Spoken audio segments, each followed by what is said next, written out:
professor Sussuarana de Biologia, trazendo mais uma aula aqui para a nossa contribuição na Central do Enem, um projeto do Governo do Estado, com uma parceria da CEED, uma iniciativa da Secretaria de Educação do nosso Estado. Galera, hoje a gente vai trabalhar as atividades do sistema epitelial glandular. Sempre lembrando que uma boa preparação, ela se faz com o estudo dos conteúdos e com o exercício. Nós precisamos exercitar para que na hora da prova a gente não se surpreenda com a forma que os autores das questões elaboram as mesmas. Tudo bem? Então, vamos para a nossa aula de hoje. Na primeira questão, nós trazemos as seguintes informações. A figura abaixo representa uma célula caliciforme presente na parede do intestino, qual é a secretora de muco. Assinale o que for correto sobre os constituintes celulares. Primeira proposição. A porção apical da célula apresenta principalmente vesículas secretoras que eliminam seu conteúdo para fora das células por exocitose. Pessoal, sempre que uma célula está eliminando o seu produto de secreção ou tem alguma substância sendo eliminada da célula, essa saída realmente é por exocitose. O termo exocitose faz referência realmente à saída de substâncias da célula. Então, a primeira proposição está correta. E essa região apical, essa região de cima, que eu vou pintar todinha aqui, olha, essa região realmente ela está cheia de vesículas secretoras. Se nós temos muitas vesículas secretoras, só lembrando que essas vesículas secretoras são produzidas pelo complexo de Golgi. Vamos para a segunda proposição. Os ribossomos, B de bola, e vamos aqui, ó, B de bola. Vamos pintar a estrutura B de bola. São os ribossomos? Não, pessoal, não são os ribossomos, são mitocôndrias, então está fora número 2.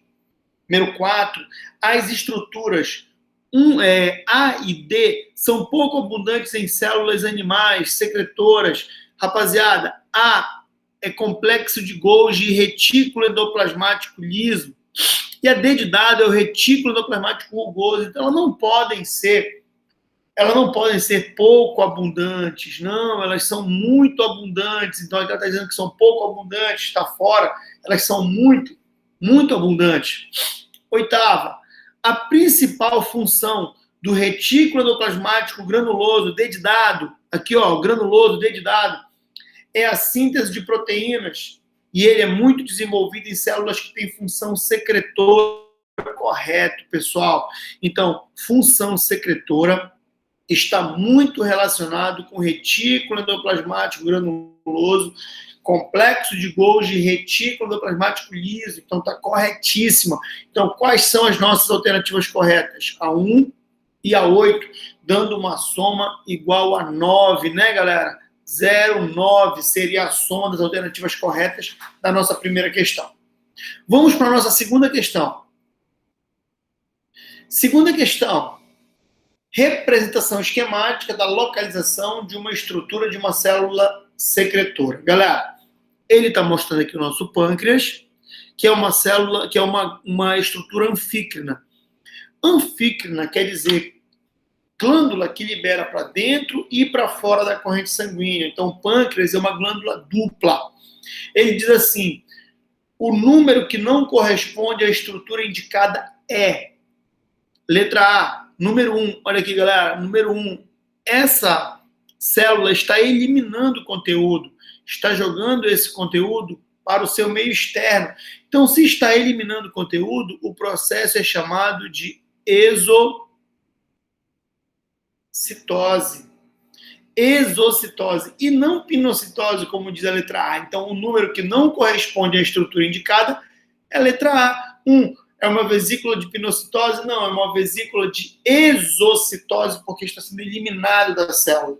Então, a alternativa correta, na segunda questão, seria a letra A, onde ele diz a estrutura que não corresponde ao número indicado, à função indicada. Então, nós teríamos a letra A como alternativa correta. Vamos para a nossa próxima questão.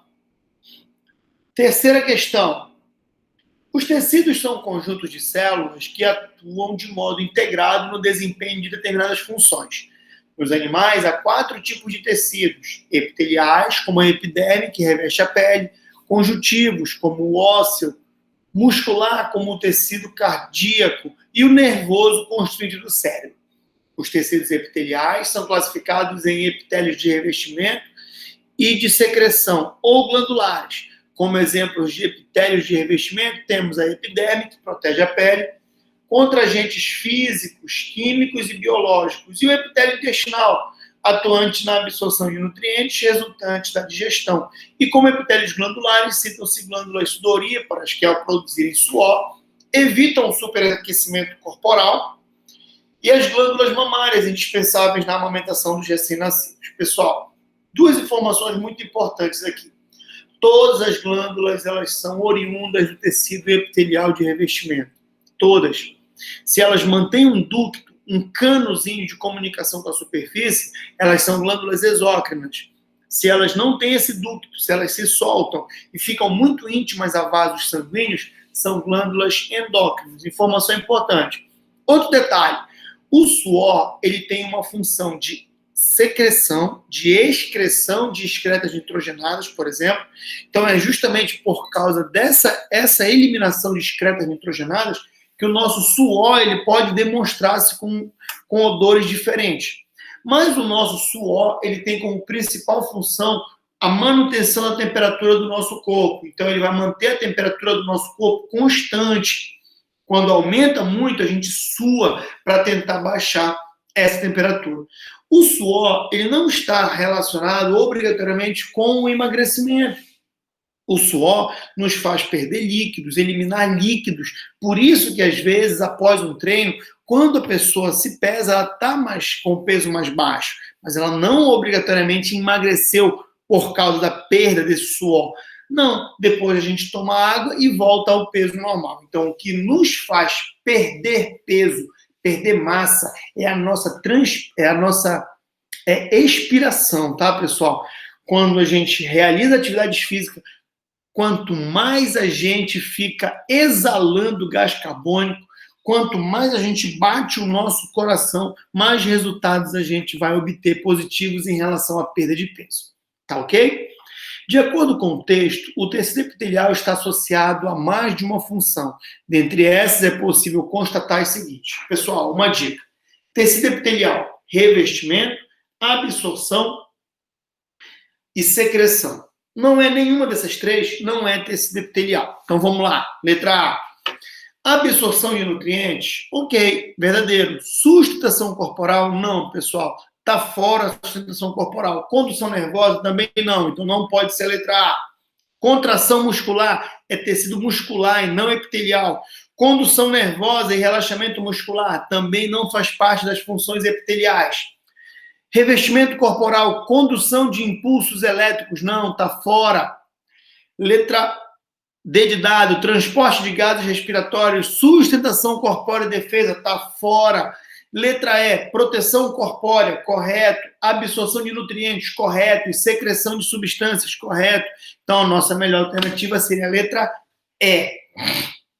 Sempre lembrando, tecido epitelial pode ser de revestimento ou glandular. Então, ele protege, ele secreta, mas ele também absorve, que é o caso do estômago e do intestino. O estômago ele não é tão especializado na absorção. Existem 2 substâncias que são absorvidas pelo nosso estômago: o álcool e a água. Tá, pessoal? Álcool e água são absorvidos pelo nosso estômago. Em pequenas quantidades, mas são absorvidos. Tudo bem? Vamos para a nossa 4ª questão.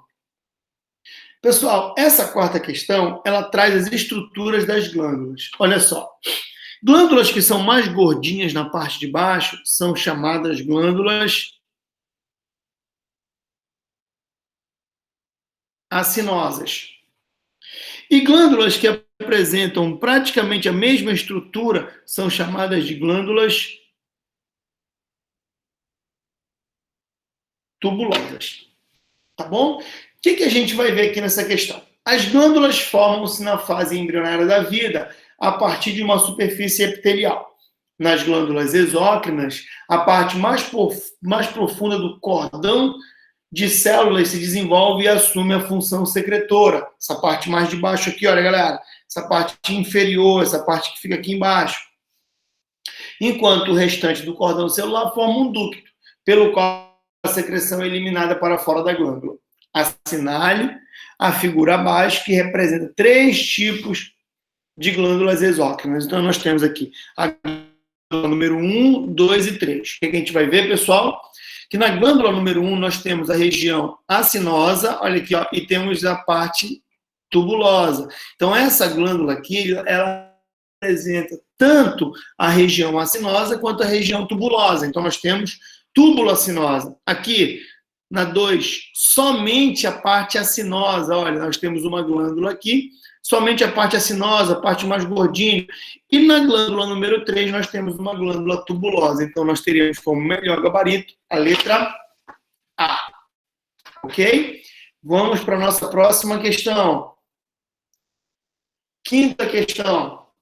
Sobre o tecido glandular, é correto afirmar que o tecido glandular nunca se origina de um epitélio de revestimento. Está fora, ele sempre se origina, pessoal. Letra B, as secreções de todas as glândulas são chamadas hormônios? Não, somente das glândulas endócrinas. Glândulas endócrinas são aquelas que liberam seu produto de secreção para dentro do sangue. Se não é para dentro do sangue, pode ser para uma cavidade corporal, é glândula exócrina. As glândulas de secreção endócrina são aquelas cujos produtos são lançados diretamente no sangue. Perfeito. Melhor gabarito seria a letra C. Por que não pode ser a letra D? Não existem glândulas endócrinas unicelulares. Existem sim, existem, pessoal. E as glândulas endócrinas podem ser tubulares, acinosas e alveolares. Isso é classificação de glândula exócrina, tá? E não de glândulas endócrinas. A melhor alternativa seria a letra C. 6ª questão. As glândulas são agrupamentos de células especializadas na produção de substâncias úteis ao organismo humano. Assinale a alternativa correta quanto ao exemplo de glândulas e a sua morfologia. O testículo é um exemplo de glândula endócrina? Não, galera. O testículo é glândula anfícrina. Ele libera testosterona dentro do sangue, endócrina, e espermatozoide para fora do sangue, exócrina. Então, o testículo é uma glândula anfícrina e não endócrina. Letra B de bola. A glândula hipófise é um exemplo de uma glândula exócrina. Não, a glândula hipófise é a glândula que libera os nossos principais hormônios. Hormônios que desencadeiam funções de outras glândulas. Tanto é que ela é chamada de glândula mestra. Então, ela não é uma glândula exócrina, ela é uma glândula endócrina. Está fora a letra B. Letra C. A glândula tireoide é um tipo de glândula exócrina. Olha só, galera. Está dizendo que a tireoide é uma glândula exócrina. Não, é uma glândula endócrina. Libera dentro do sangue os hormônios tireoidianos. E D de dado, a glândula paratireoide é um exemplo de glândula endócrina. Correto? Pois a glândula endócrina não possui um canal ou ducto de comunicação com o epitélio que a originou. Correto? Ela lança seus produtos de secreção em capilares sanguíneos. Correto? Letra D, corretíssima, tá, pessoal? Correta. Letra E, a suprarrenal é uma glândula anfícrina ou mista? Não, galera. Suprarrenal é uma glândula endócrina, só libera para dentro do nosso sangue. Só vai fazer a liberação de substâncias para dentro do nosso sangue. Pessoal, a glândula paratireoide é uma glândula mega importante porque ela vai produzir um hormônio chamado de paratormônio. Esse paratormônio, ele é responsável pelo controle de cálcio no nosso sangue. Então, nós temos uma glândula que também é uma glândula endócrina chamada de tireoide. A tireoide, além dos hormônios tireoidianos, T3 e T4, ela produz um outro hormônio chamado de calcitocina. A calcitocina faz a gente fixar cálcio nos nossos ossos. Quando nós temos cálcio demais nos ossos e cálcio de menos no sangue, a glândula paratireoide libera o paratormônio que tira cálcio dos nossos ossos e põe no nosso sangue. Então, isso quer dizer que os nossos ossos, além de serem responsáveis por proteger os nossos órgãos, sustentar o nosso corpo, também servem de depósito de cálcio para o nosso organismo. Tudo bem? Vamos terminar, pessoal. Vamos para a nossa sétima questão. Sétima questão, ela diz assim: o Demodex folliculorum é um ácaro que habita os folículos pilosos dos seres humanos, alimentando-se da pele e sebo. Algumas pessoas podem ter reações alérgicas a esse animal e desenvolver acne. A bactéria Propionectobacterium acnes é um ser vivo oportunista e prolifera na pele, causando inflamação. As glândulas envolvidas no processo infeccioso são chamadas, pessoal, são as glândulas de oleosidades, então são as glândulas sebáceas, e essas glândulas sebáceas liberam a secreção para fora do sangue, então são glândulas exócrinas. Melhor alternativa seria a letra A. Tudo bem? Espero ter ajudado com essas questões, ter tirado algumas dúvidas, adicionado informações. Uma boa preparação a todos e até o nosso próximo encontro. Um grande abraço, pessoal!